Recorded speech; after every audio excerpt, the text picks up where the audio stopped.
Então peço que levemos o pensamento. Eu gosto muito de uma oração que José Silvério Horta nos traz em Parnaso de Alentume.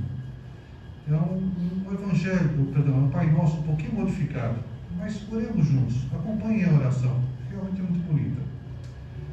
Pai nosso que estais nos céus, na luz dos sóis infinitos, Pai de todos os aflitos neste mundo de escarcéus, santificado Senhor seja o teu nome sublime, que em todo o universo exprime concórdia, ternura e amor. Venha ao nosso coração o teu reino de bondade, de paz e de claridade na estrada da redenção. Cumpra-se o teu mandamento, que não vacile nem erra nos céus como em toda a terra, de luta e de sofrimento. Evita-nos todo mal, dá-nos o pão no caminho, feito na luz, com carinho, do pão espiritual. Perdoa-nos, Senhor, os débitos tenebrosos, de passados escabrosos, de iniquidade e dor. Auxilia-nos também nos sentimentos cristãos a amar nossos irmãos que vivem longe do bem. Com a proteção de Jesus, livra a nossa alma do erro sobre o mundo de desterro distante da vossa luz. Que a nossa ideal igreja seja o altar da caridade, onde se faça a vontade do vosso amor. Que assim seja. Graças a Deus. Queridos irmãos, queridas irmãs, é com grande alegria que vemos a Casa Espírita movimentada, a presença dos irmãos participando da reunião. Algumas vezes a gente se pergunta, vendo que alguns centros ainda não podem abrir, não têm as condições que nós conseguimos para poder abrir. Eu me lembro sempre de Paulo, quando ele dizia: tudo posso naquele que me fortalece. A verdade é que muitas vezes exatamente a nossa aura de luz é a melhor terapia, é a melhor proteção, é a melhor asepsia para todos nós. As questões de saúde estão intimamente ligadas com a nossa predisposição. O melhor exemplo que eu conheço, nos foi dito uma vez por médicos, é que todos os brasileiros já trazem consigo o contágio da tuberculose, mas não desenvolvem, porque a resistência orgânica está forte e alta. Que assim seja conosco, seja com o coronavírus, seja com que doença for, que tenhamos a certeza de que a nossa vibração superior vai nos dar força. Não é ser irresponsável, não. É ter fé, é abastecer-se dela, é jamais permitir que a insegurança paute a nossa atitude. A cautela e a prudência são sempre construtivas. O medo sempre destrói. Então é importante que cada um de nós, seja pelo uso da máscara atual, mas pautemos a nossa atitude por uma atitude construtiva, porque a vida é repleta de bênçãos. Temos muito ainda a trabalhar, muito a produzir. É verdade que muitas vezes nós nos questionamos, sobre o valor do nosso trabalho, que muitas vezes é humilde. Há pessoas que contribuem da maneira simples e se questionam o que gostariam de fazer mais. E exatamente para isso, Jesus nos deixou um testemunho vivo da própria lição. Que quando Maria o levou ao templo, e os doutores da lei o convidaram a ser um dos grandes de Israel, ele tinha o quê? 10 anos, quase um pouco mais. E ele pede, ao invés disso, que ele possa aprender carpintaria e ajudar o pai. Então assim nós vemos que nas lições mais simples, nos trabalhos mais humildes, tem grandes trabalhadores espalhando um bem enorme.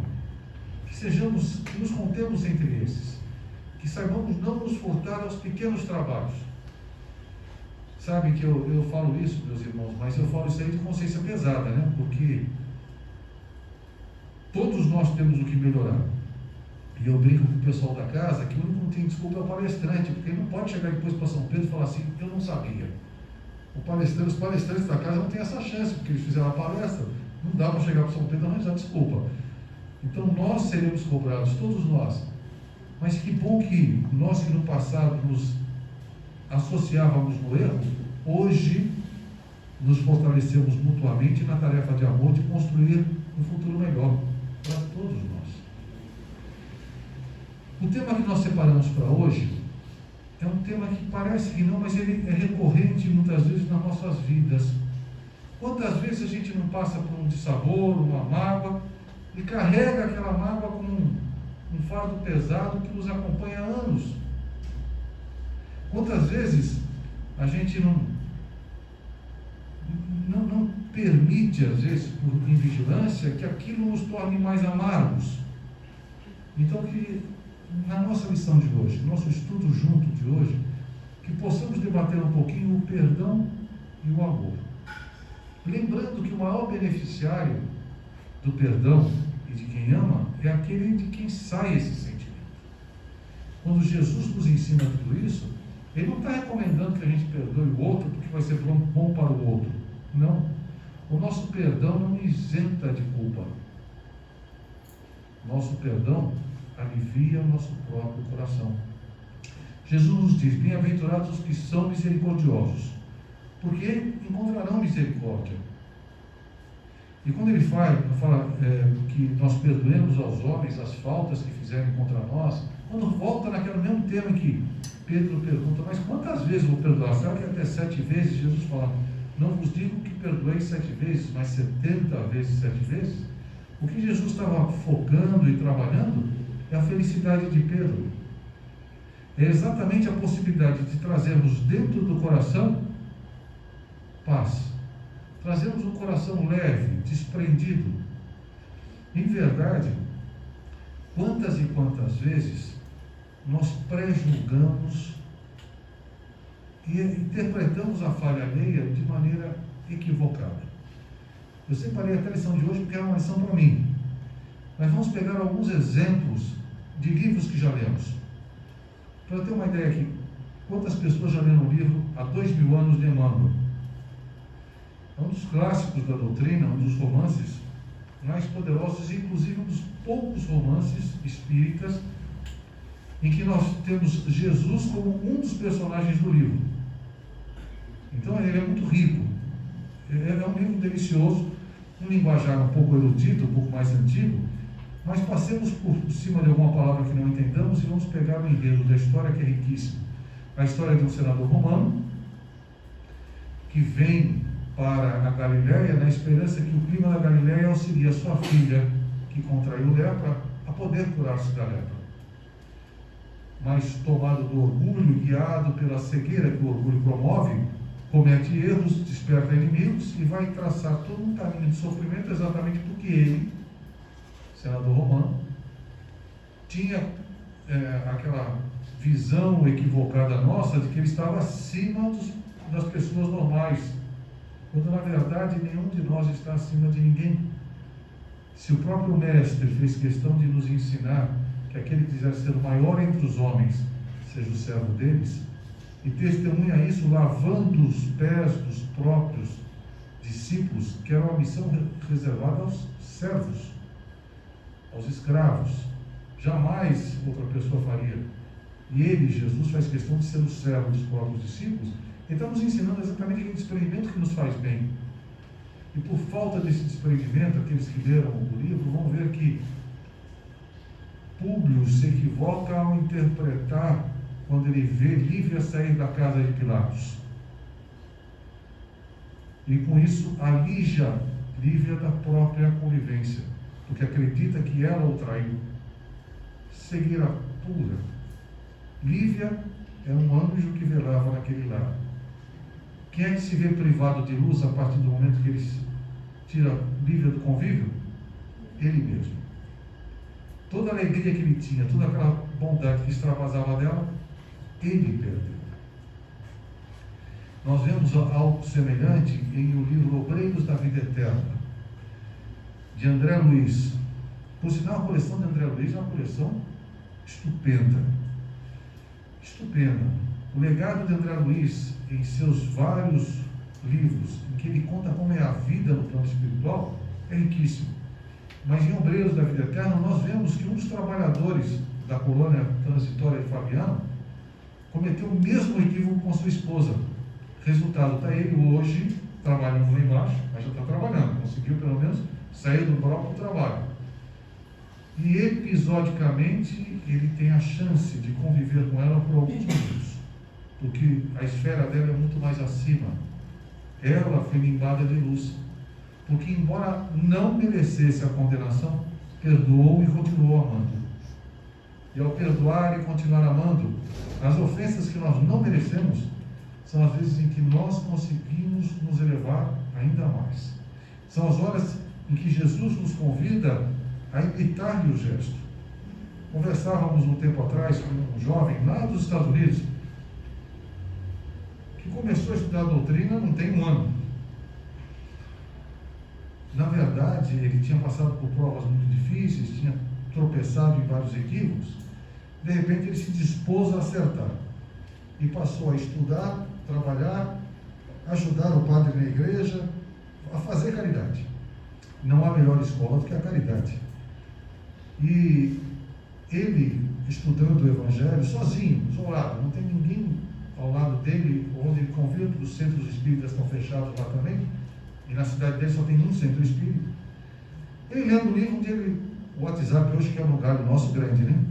Então ele vira para mim e fala: deixa eu perguntar para o senhor,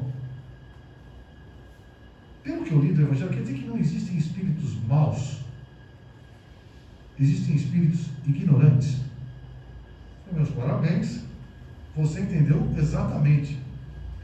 Aí eu virei para ele e falei: sabe quem é que deixou isso com todas as letras escritas?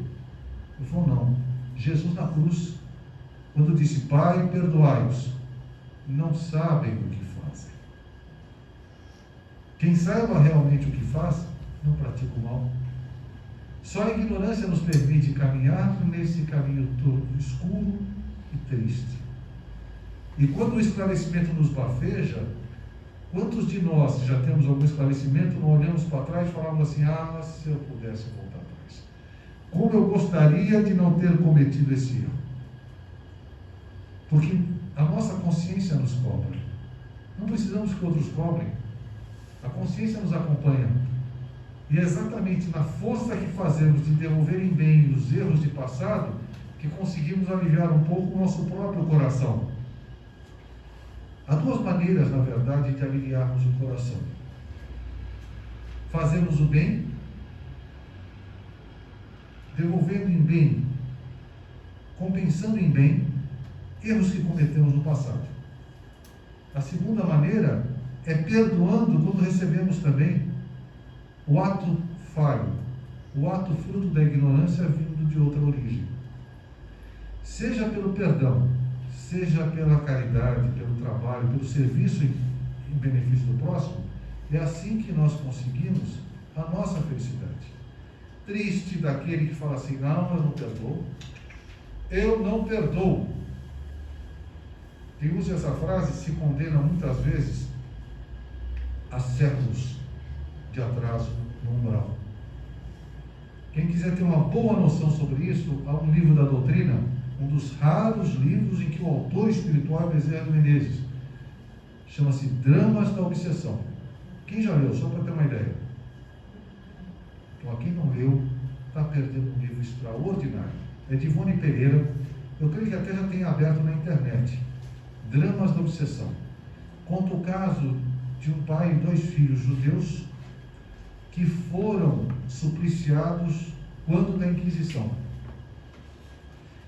São eles 3 e a filha, a irmã mais nova.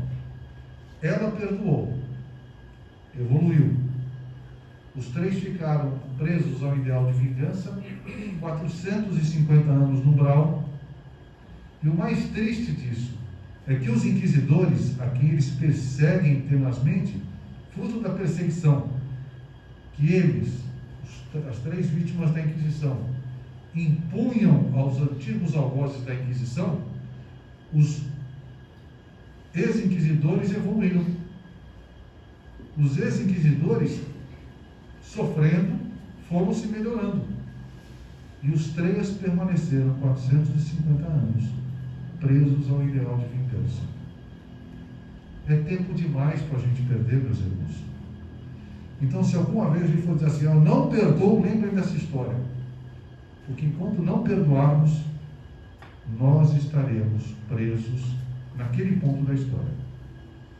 Por isso Jesus diz com tanta sabedoria que o Pai Celestial nos perdoará na maneira em que nós perdoarmos os nossos semelhantes.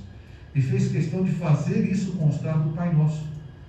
Tão importante a lição do perdão. E quando a gente fala assim, tudo bem, eu perdoo, mas não esqueço. É meio perdão só, não é perdão completo. Porque o melhor perdão mesmo é aquele que a gente nem lembra. É aquele que alivia a alma da gente, a gente deixa passar. E que no fundo, a gente começa a olhar para os olhos das pessoas e, entendendo a situação em que eles se encontram, procuramos dar amor, não dar mais cobrança. Até porque a falta que tenhamos sofrido, não tenhamos dúvida, é 1% do que nós fizemos no passado. Vou repetir, é 1% do que nós fizemos no passado. Então, se a gente com 1% pagou a dívida, já valeu e muito, porque o reino dos céus é comparado ao Senhor, querendo tomar conta de seus servos, disse: paga hoje mesmo 1% do que me deves, eu te perdoarei toda a dívida. Mas se a gente, ao invés disso, sai e cobra do semelhante, por que ele vai perdoar a minha dívida? Não é que Jesus ou o Pai, que Deus na sua bondade, vai sair cobrando de nós. Não. Nós ficamos presos a ela. Nós, por vontade própria, nos atamos os grilhões desse ressarcimento, sem necessidade. Então, quando nós nos libertamos disso tudo, nós começamos a ser mais felizes. É interessante que a gente vê o seguinte: às vezes o mais difícil de perdoar são as pessoas do próprio lar. São aquelas que a gente mais cobra. Pode ver que os filhos são mestres em não perdoar os pais. Nós, como filhos, quantas vezes a gente não cobra dos pais atitudes, atenções, demandam coisas, cobrando de quem a gente mais deve. Ele fala assim: não, eles fizeram muito por mim, mas... E aí Gandhi nos deixa uma lição que é muito simples, mas muito interessante. Ele fala assim: há muitas razões para não amar uma pessoa, e talvez só uma para amá-la. Esta prevalece. Porque se há uma razão para amar uma pessoa, é ali que nós temos que nos focar. Quando ouvirmos alguém, convivemos com alguém, achamos que alguma coisa está errada, tal, seja com alguém da família, seja alguém de fora, vamos procurar os pontos bons. Aquilo que fizeram de bem para a gente. Nós fizemos isso de bem, mas fizemos um monte de coisa errada. Aquele bem é que permanece. Porque, na verdade, o bem que nos fizeram, a gente assimilou. E as dificuldades, os tropeços que nos tenham sido postos do caminho, nós crescemos com eles. Deus não permite que ninguém nos prejudique. Vou repetir a frase: Deus não permite que ninguém nos prejudique, exceto nós mesmos. Somos o único ser do universo capaz de nos prejudicarmos. Mas vai ser exatamente quando procurarmos em nós os defeitos e não no semelhante, que vamos conseguir nos melhorar. Nós temos participado de reuniões mediúnicas. Aqui, só para ter uma ideia, quem já participou de reunião mediúnica? Poucos ainda, né? Mas quando a gente conversa com os espíritos e participa das doutrinações, é muito comum nós vemos situações em que um espírito prejudica alguém, aí ele volta na outra encarnação precisando resgatar as próprias faltas, aprender por que não se deve cometer aquele ato. E exatamente a vítima da primeira parte da história, aquele que foi prejudicado, é que volta como benfeitor. É comum, é lindo se ver que às vezes em que pessoas cometem atos hediondos, destroem às vezes, naquela época dos filmes antigos, que o pessoal incendiava aldeias, etc. Uma daquelas senhoras acaba voltando e aceita aquele que lhe fez mal como filho. E ele, quando está revoltado pelo que ele passou, que ele chama de injustiça, embora no universo não haja vítimas, quando ele está revoltado, a espiritualidade mostra o seguinte: mas veja esse ato. Não, eu não fiz isso. Olhe nos olhos. Agora veja quem é essa irmã. Ele vê que a própria mãe foi sua vítima, o perdoou, o recebeu como filho e o amou. Aquilo demove o espírito do ideal de vingança, porque, como nos ensina Pedro, o amor cobre uma multidão de pecados. Então é riquíssimo a gente ver as bênçãos que o amor traz para cada um de nós. E a gente fala assim, mas como é que ela conseguiu perdoar? Ela conseguiu perdoar porque é feliz daquele que perdoa, feliz daquele que ama. Por muito que a gente se preocupe, sofra, a sementeira do amor é a única que sempre germina, com um detalhe, e germinará para toda a eternidade. Jamais um ato de amor deixará de gerar frutos. Ah, mas ele não gerou fruto hoje. Não, se eu plantar também um pé de laranja, não dá fruto hoje. Há um tempo para a planta crescer, mas a semente está plantada. E quando ela é uma semente de amor, ela sempre nos encaminha para a felicidade. E é por isso que Jesus fala assim: vedes o argueiro no olho do teu irmão, e não vedes a trave no vosso?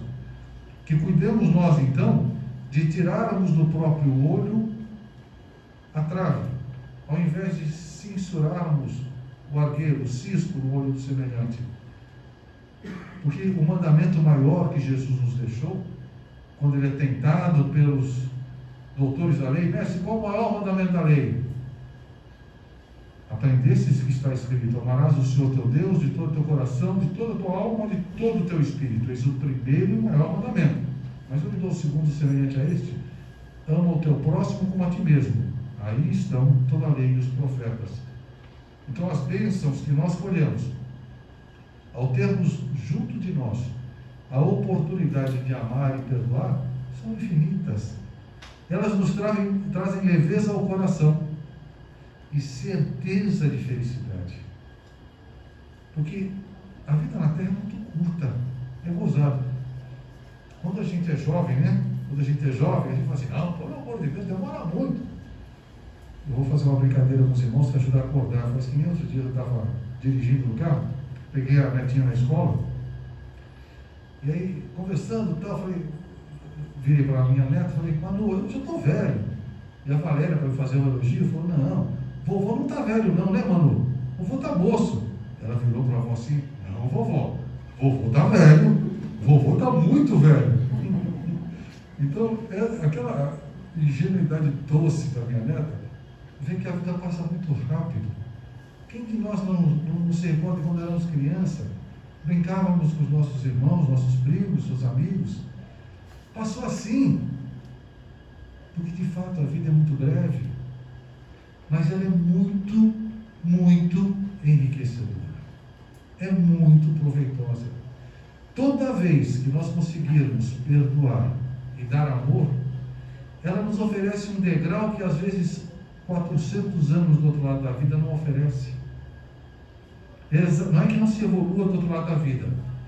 A pessoa, o espírito evolui tanto aqui quanto lá.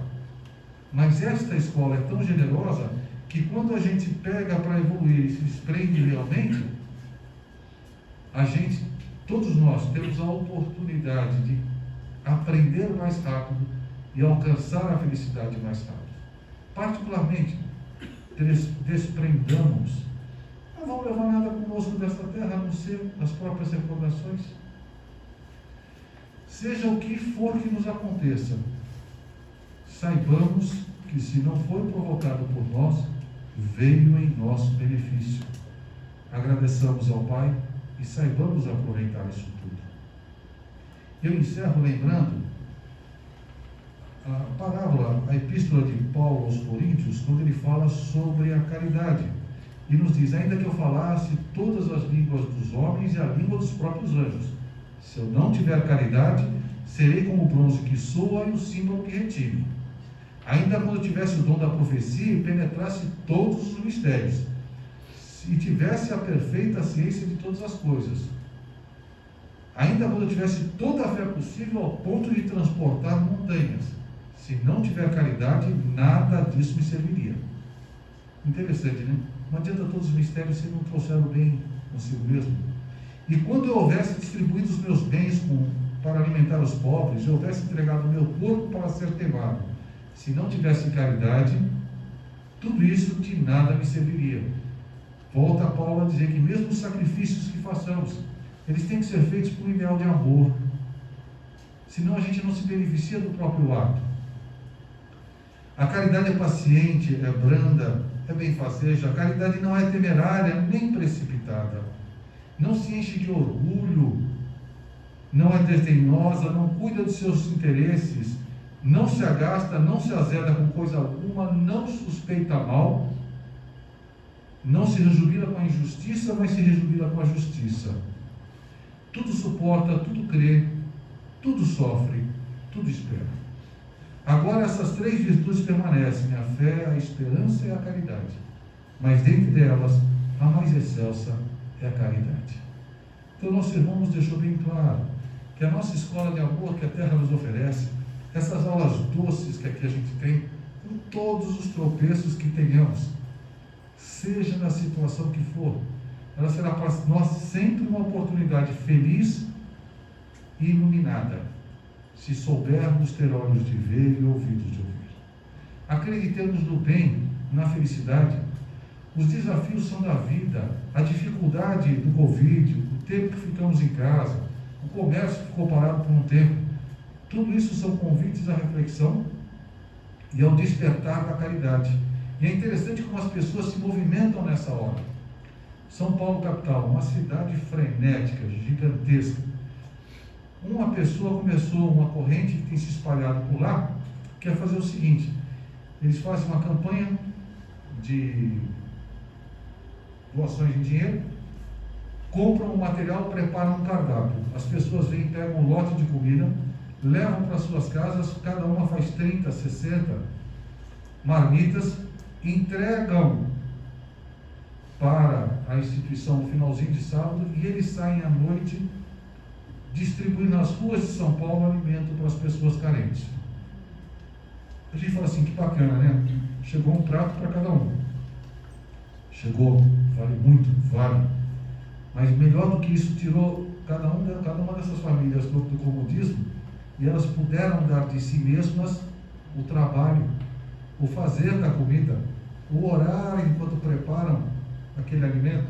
Olha que bênção para esses lares poder transformar o tempo de confinamento em tempo de solidariedade.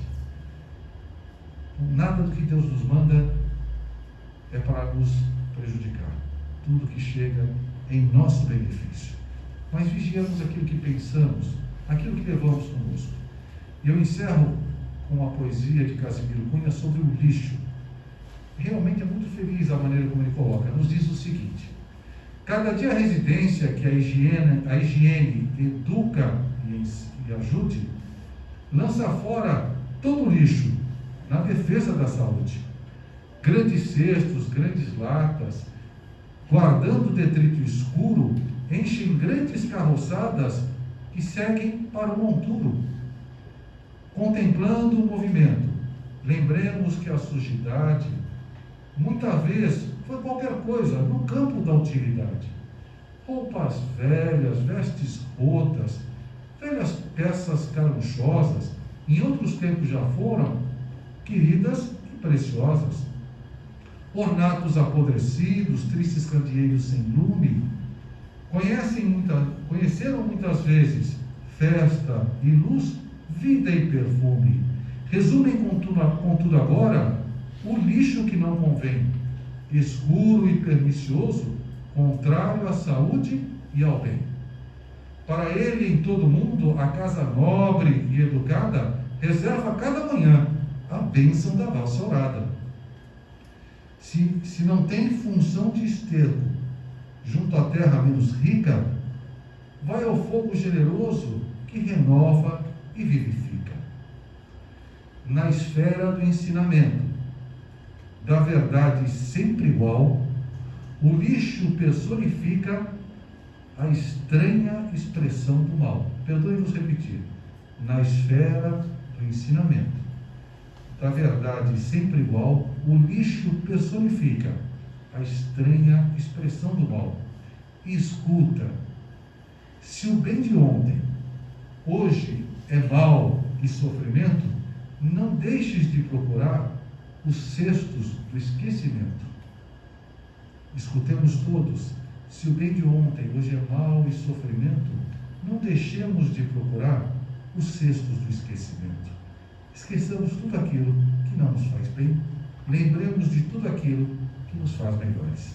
Que a paz de Jesus seja no coração de todos nós.